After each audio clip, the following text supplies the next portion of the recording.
Hello, everybody. You're looking live. We're back after seeing the play.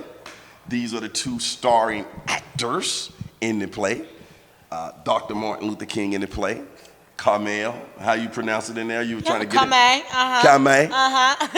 You're a little sassy in the play. a little sassy, yeah. Plays the lady who comes and busts the room down and bring the food, or what was it, room service? Yeah. Combination of that too. I didn't think that hotel would actually have room service, that little motel. I mean, that's added in. So, I don't. A low budget hotel like that doesn't have room service. We'll let that go. Dr. King, you were excellent. Thank you so much. Camille, you were excellent. Thank you. I'm sitting out there wondering how you guys remember all that stuff. I know some other people. What you think of that, Sean? Man, how long did it take you to remember the script? I mean, did you bury yourself in it, or it just come naturally as you different things? It's a conversation. Definitely not coming. I mean, like now it's coming naturally, but it was a lot of many weeks, lots of repetition, lots of working in rehearsal, and we just find that the more that you connected with the blocking of the play, like with the different movement, and then also with like what's happening emotionally, and you just find out with the play, like one thing leads to the next thing, leads to the next thing, leads to the next thing, and then before you know it, you know the entire thing. So it's really just, it's a slow going process, which is not impossible to do. It takes some time, but like it's not easy, but it's not hard, but it is doable. Okay. Yeah. Let's make sure I back up for a minute and formally get your names and what you're doing in the play again. Let's get your name, your real name, and what you in your role in the play. Amazing. My name is Hope Ward, and I play Kame in The Mountaintop. And Kame is who in a nutshell? Kame is a hotel maid, and she comes in to give Dr. King the coffee that he ordered, the room service that he ordered. And from there, you kind of reveal who she is as a person, like in her own life, and how she is actually connected to Dr. King in a really cool, special way. That hair that you had going on there, that was old school, wasn't it? That was old school. I mean, We did period. Period time for the wig, for the costume. We made it work. I'm looking at that hair, I'm like, Grandma used to have that hair. Yes. And bro, over there on that telephone, well, let's get your formal stuff. I am Daniel Morgan Shelley, and I play Dr. Martin Luther King Jr. in The Mountaintop at Florida Rep. Now, would this be your first time playing Dr. King in any form or fashion? Yes. So yes, it is. I mean, that must have been something daunting for you. Hey, I'm playing Dr. King now. Definitely, but I mean, like any character that I would play, like any role that I have, I just like come at it with from a place of like doing research, trying to find where like I connect to the character, where the character connects with me, and just trying to find this place of presenting it as truthfully as possible. Okay. And you guys, I would say that both of you were nice enough to each other, but you also had a tremendous amount of friction there. Yeah. You came off more militant, more Malcolm X, and people know that back in the day in college, I actually played Malcolm X. I don't know if I told you that. Yeah, I played Malcolm X in several plays, and it's a long story back. That was my younger days, but so that's why even when I interviewed you guys, I was going through. Hey, Malcolm died 3 years earlier. He was 39, but he was always viewed as being younger than King. Malcolm talked about that when I researched him. He said people thought that I was younger than King, but I was actually 3 years older.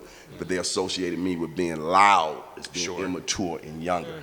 But not to go away from that, but some of the things that you were saying came straight out of Malcolm X's speeches and his dialogue. Did you realize that when you were saying some of those things? Yeah, I did. I think that understanding the role Malcolm played during the time period is pivotal in understanding how to approach the character, because they were so closely related politically. Yes.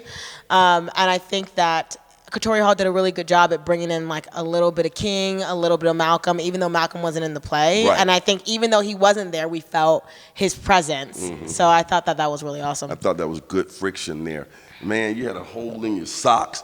I'm thinking about all that walking that you had done. I mean, the comedy part was woven within the structure of the play, which was very good in terms of the humor and then the drama and the suspense and all of that. Talk about the different moves that people will go through experiencing the Mountaintop. I mean, it is a really wild ride, and that is just like a testament to how wonderful of a writer Katori Hall is, to have this play that is so heavy and so dramatic, but also hilarious at moments. Even hilarious at some of the more dramatic times. It just kind of it ping pongs throughout the entire time, so that the audience really has this journey, this like full emotional journey.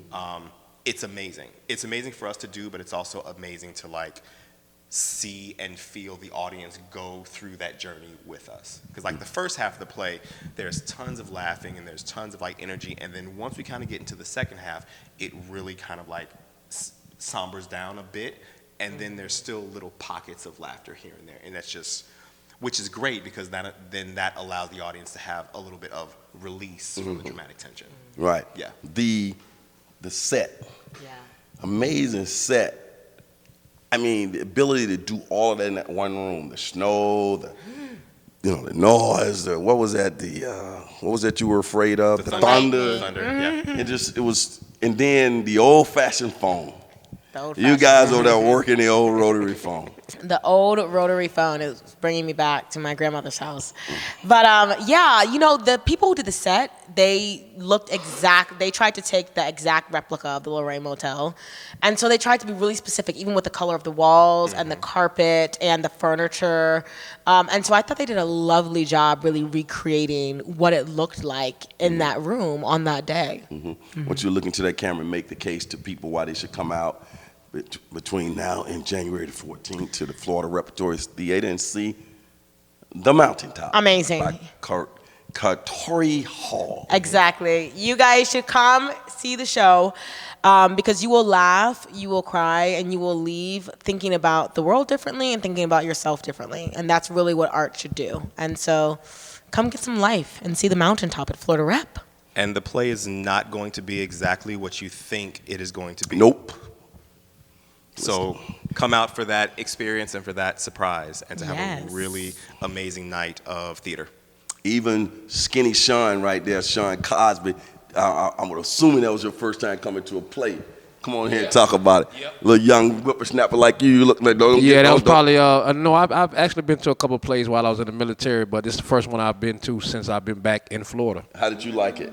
Oh, it was on point, definitely. With the mic. You just stay right here. Grab the mic. Okay. I'm a DJ, so I'm used to grabbing the mic. Well, yeah, it was a pretty nice show, man. I really digged it. I like the different the humor that was in there, and the different things that they was just throwing out for the knowledge as far as Martin Luther King go, that things that we didn't know. Is this something that a DJ like you would spend your night coming out to see, and you encourage other people to come and see as well? Oh, yes, I definitely encourage people to come down here and check it out, man. A lot of people in my neighborhood always say it's nothing to do. In Fort Myers, this is definitely something to do. All right, we'll get you back over to the camera. Deb, you want to make any comments? Siobhan, we're going to wrap it up. Everybody's off camera now. Well, look, it's been a pleasure. I want to thank these great actors for allowing me the opportunity to chat with them. Lepus Live was so happy and so thrilled to partner with the Florida Repertory Theatre as a media sponsor of this play. Enjoy having the television show's name, which is, of course, my name associated with something so magnificent in our community. I want to thank y'all again, and remember, Miami might have the oranges, but the Florida Repertory Theatre and the Mountaintop has got the Juice. See, they've already learned. They've been on the show before. But those who are listening to us on radio, you can go to floridarep.org to get your tickets. And, of course, if you're watching on television, you've seen the information on the screen to get your tickets and come out and support the arts. We'll see you.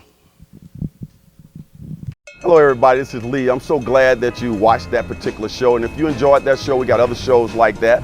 Just subscribe to our YouTube channel. Watch Lepus Live on demand anytime. And also hit us up on all our social media platforms. Just type in Lepus Live, and there you go.